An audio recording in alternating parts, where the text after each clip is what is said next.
ఏదైనా కూలగొట్టేయడం చెడగొట్టేయడం చాలా తేలికమ్మా. ఒక పండగ చూస్తూ ఉంటే ఏం మాట్లాడాలనుకుంటా ఉంటే ఓ పిడికిడు గింజలు పండించడం చాలా కష్టమైన పని. అదే పిడికిడికి ఒక చేతికి వచ్చిన పంటని నేల రాసేయడం చాలా తేలిక. ఒక అలయన్స్ని నిర్మించడం చాలా కష్టం.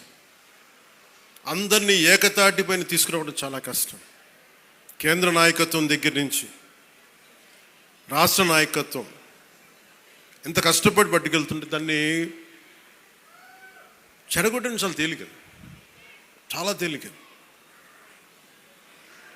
సంక్రాంతి మనం చెప్తుంది ఏంటంటే ఒక చేతికి ఒక కష్టపడి సంవత్సరం ఒక 6 నెలలు కష్టపడి 4 నెలలు కష్టపడి పంట చేతికి వస్తే ఆనందం తాలూకు నిదర్శనమే సంక్రాంతి పండగ.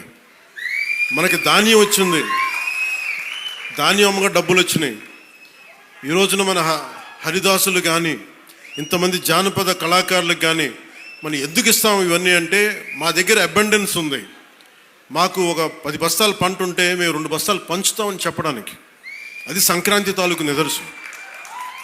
అంటే అలాగా మీరు ఇందాక మంత్రివర్యులు నారాయణ గారు చెప్తా ఉన్నారు,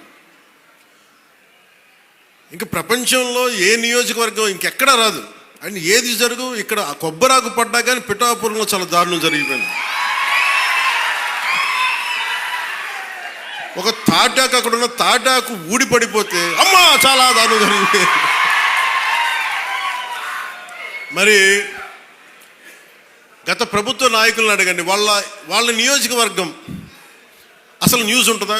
ఏం జరుగుతుందో కూడా తెలియదు మీకు. పిఠాపురంలో చిన్న చెట్టు మీద వాళ్ళున్న పక్షి ఈక పడినా కానీ అయ్యా బాబోయ్ పక్షి పడి. అంటే ఇది ఎవరిస్తున్నారు మీకు? బలం ఎవరిస్తున్నారు? మీరిస్తున్నారు. చెడు వార్తలకి మీరిస్తున్నారు బలం. ఒకటి మనల్ని తిడుతుంటే మీరు దాన్ని వైరల్ చేస్తే మీరు బలం ఇస్తున్నారు. ఒకటి చెడగొడుతుంటే వచ్చి మీరు ఎదురు ప్రశ్నించకపోతే మీరు బలహీనలు అయిపోతారు.